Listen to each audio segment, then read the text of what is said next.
তুমি তো 3 পিস পরো, শাড়ি পরো, সামনে ঈদ আসতেছে তো। এই ঘর, টেবিল, টয়লেট আপনার টাকাতেই হবে। আজকে জাকির না, এই দুষ্টমি করতে পারতেছি না। তাহলে বাগনা, আজ তো সেই নাসিমের বাড়ি যাচ্ছ না? হ্যাঁ, একবারে ঝম করে ঘর দিবা। হ্যাঁ, আচ্ছা। আসসালামু আলাইকুম। আজ আমার টিমের সদস্যদের পাঠাচ্ছি নাসিমার বাড়িতে, আমাদের পাশের গ্রাম ঘোষগাতি। অনেক ভিডিও দেখেন, অনেক বৃদ্ধা মা ঘর পায়। আসলে কিন্তু এটি শুনতে খারাপ শোনা গেলেও, অনেক মনে কষ্ট পেলেও এটা সত্য। বৃদ্ধারা তো শেষ বয়সটায় চলে আসছে। এদের চেয়ে কিন্তু জরুরি যাদের বয়স কম, যাদের স্বামী অক্ষম, ভালো একটা ঘর দিতে পারছে না। আমি মনে করি ওই বৃদ্ধা মায়ের চেয়ে এই মাঝবয়সী মা বোনদের ঘরটা আসলে বেশি দরকার। আমি বলছি না যে বৃদ্ধা মাকে ঘর দেয়া যাবে না বা দেওয়ার নয়, দুজনকেই দেওয়া উচিত। তবে আমার মনে হয় বৃদ্ধা মায়ের চেয়ে যারা মাঝামাঝি আছে তাদের জরুরি বেশি। যাই হোক, আজকে তেমনই এক পরিবারে ঘর পাঠাচ্ছি, নাম নাসিমা। স্বামী থেকেও নেই, একবেলা কাজ করে তো আরেকবেলা কাজ হয় না, নুন আনতে পান্তা ফুরায়। অনেক দিন আসছে আমার বাড়িতে, কান্নাকাটি করেছে। শুধু বয়স কম থাকার জন্য ব্রেক রেখেছিলাম, কিন্তু পরে হিসাব নিকাশ করে দেখি আমার টিমের সদস্যরাও সুপারিশ করেছে ওকে একটা ঘর দেওয়া যায়। যাই হোক, আজকে সেই নাসিমার ঘর নিয়ে যাচ্ছি। দোয়া করবেন যেন ওর একটা লাল সবুজের চমৎকার ঘর তৈরি করে দিয়ে আসতে পারি। দেখতে থাকেন, ভিডিওটি ভালো লাগবে। যা।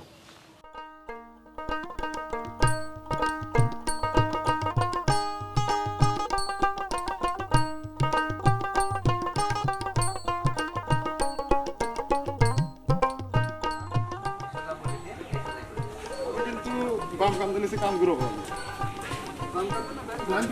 हाँ, 1 2 4 ये चल रहा है।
আজ যাচ্ছি নাসিমার বাড়িতে।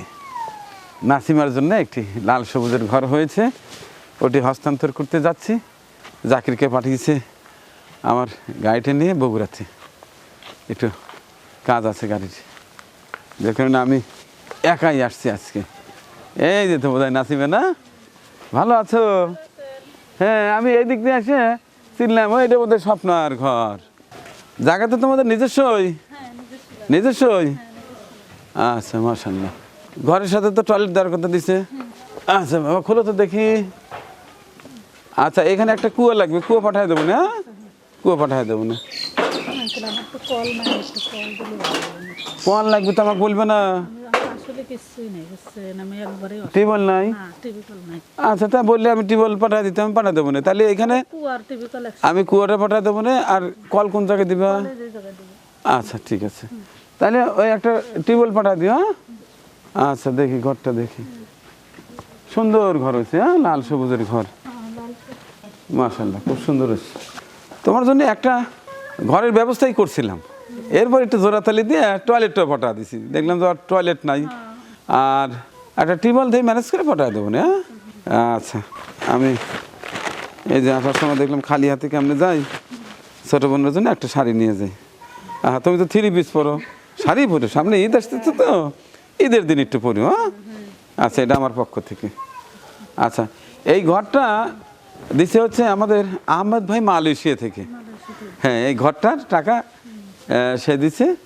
আহমেদ ভাই আপনার টাকা দিয়ে এই যে ছোট এক অসহায় বোন নাসিমার ঘরটা দিয়ে দিয়েছি। এবার তো আপনার শুধু ঘরের টাকা ছিল, 2টা ঘরের টাকা ছিল, ওকে একটা দিছি, আর একটা 2-1 দিন পরে সেটি হস্তান্তর করব। আর আগে যে টাকা দিছিলেন ওখান থেকে কিছু টাকা বেঁচে ছিল, ওই টাকা দিয়ে ওকে একটা টয়লেট দিয়েছি, আরও কিছু আছে, আমি দ্রুতই একটা টিউবওয়েল দিয়ে দেবো।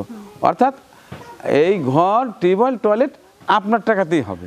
যদিও বা এবার শুধু ঘরের টাকা ছিল, ওই যে বলছি আগের কিছু টাকা ছিল, ওটা জমা করে রেখেছি, যেহেতু ওর দরকার ওকে দিয়ে দেবো ইনশাল্লাহ। দোয়া করবেন আমার আহমেদ ভাইয়ের জন্য, দোয়া করবো। হ্যাঁ, আমি নামাজ পড়ে তাদের জন্য দোয়া করব। আচ্ছা, এখন তুমি বলো তোমার স্বামী, সন্তান, পরিবারের অবস্থা। আমার স্বামী আছে, 3টা মেয়ে আছে। স্বামী কি করে? স্বামী জমা গাড়ি চালায়, রিক্সা। ও, ভ্যান চালায় না?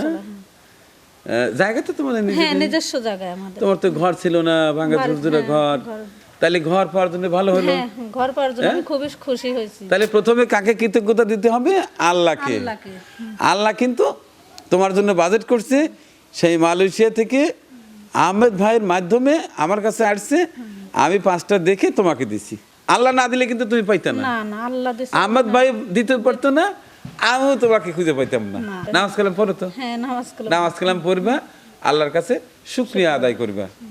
আর মালয়েশিয়া থেকে যে তার কষ্টার্জিত হালাল টাকা পাঠায় দিছে আহমেদ সাহেব, তার জন্য প্রাণ ভরে দোয়া করবে। তার জন্য অবশ্যই দোয়া করব, নামাজ কালাম পড়ে তার আচ্ছা, জন্য। আমার জন্য একটু দোয়া করো, যেন আমি সুস্থ থেকে কাজগুলো করতে মানিক পারি। কাকার জন্য আরো দোয়া করব। এই দেখো এখনো বেল পরে আসছি, শরীরটা ভালো নাই। ঠিক আছে, আপনাদের জন্য, সবার জন্যই দোয়া করব। আচ্ছা, তাহলে এবার ভালো কাজ মিষ্টি মুখ করি, মিষ্টিও নিয়ে আসছি। আচ্ছা, তো মিষ্টি খাওয়ার আগে আহমেদ ভাইকে একটা ধন্যবাদ জানাতে চাই। আহমেদ ভাই, আপনার অর্থে এই ছোট বোনের মুখে হাসি ফুটে গেল, আর এই গরিব অসহায় মানুষের মুখে হাসি ফুটালে আল্লাহও খুশি হয়। আপনি প্রতিনিয়তই ভালো ভালো কাজ করে যাচ্ছেন, আপনার প্রতি কৃতজ্ঞতা প্রকাশ করছি এবং মহান সৃষ্টিকর্তার দরবারে অনেক শুকরিয়া আদায় করছি। মহান আল্লাহ যেন আপনার এই ভালো কাজের ওসিলায় আপনাকে ভালো রাখে, আপনার পরিবারের সবাইকে ভালো রাখে। আপনার পরিবারে যদি কেউ অসুস্থ থাকে, মহান সৃষ্টিকর্তা যেন সেবা দান করেন, এবং এই ভালো কাজের ওসিলায় ওপারে যেখানে অনন্তকাল আমরা থাকবো, সেখানে যেন চমৎকার বাড়ি গিফট করে, এটি আমি দোয়া করছি। এখন মিষ্টি, আজকে জাকির না, এই দুষ্টমি করতে পারতেছি না, এরপরেও তোমাদের দেওয়ার আগে আমি একটা খাবো। আচ্ছা, খান। বলা যায় না যদি পয়জন থাকে, এর মধ্যে সমস্যা থাকে। না, আপনি খান, হ্যাঁ, ঠিক আছে। এই জন্য আমি টেস্ট করি। বিসমিল্লাহ। ঠিক আছে, এটা নাও, ধরে নাও, তুমি খাও, আর এই যে ওনাদের দাও, আশেপাশে সবাইকে দিবা। হ্যাঁ, আচ্ছা ঠিক আছে, যাও। তো আহমেদ ভাই, আবারও দোয়া করছি আপনার জন্য, মহান আল্লাহ যেন এপারে এবং ওপারে ভালো রাখে। আপনার পরিবারের কেউ যদি অসুস্থ থাকে মহান সৃষ্টিকর্তার জন্য শেফা দান করেন। আপনার পরিবার থেকে কেউ যদি এই পৃথিবীর মায়া ছেড়ে চলে গিয়ে থাকে মহান আল্লাহ যেন বরাবরে ভালো রাখে, কবরে জান্নাতের বাগিচা করে দেন। আপনার শ্বশুরের কুলের, শাশুড়ির কুলের, বাবার কুলের, মায়ের কুলের, আপনার নিকট আত্মীয়, বন্ধুবান্ধব, আপনজন কেউ যদি এই পৃথিবীর মায়া ছেড়ে চলে গিয়ে থাকেন, হে আল্লাহ তুমি সবাইকে আহমেদ ভাইয়ের এই ভালো কাজের বদৌলতে স্মৃতি তাদের ভালো রেখো। আল্লাহ হাফেজ।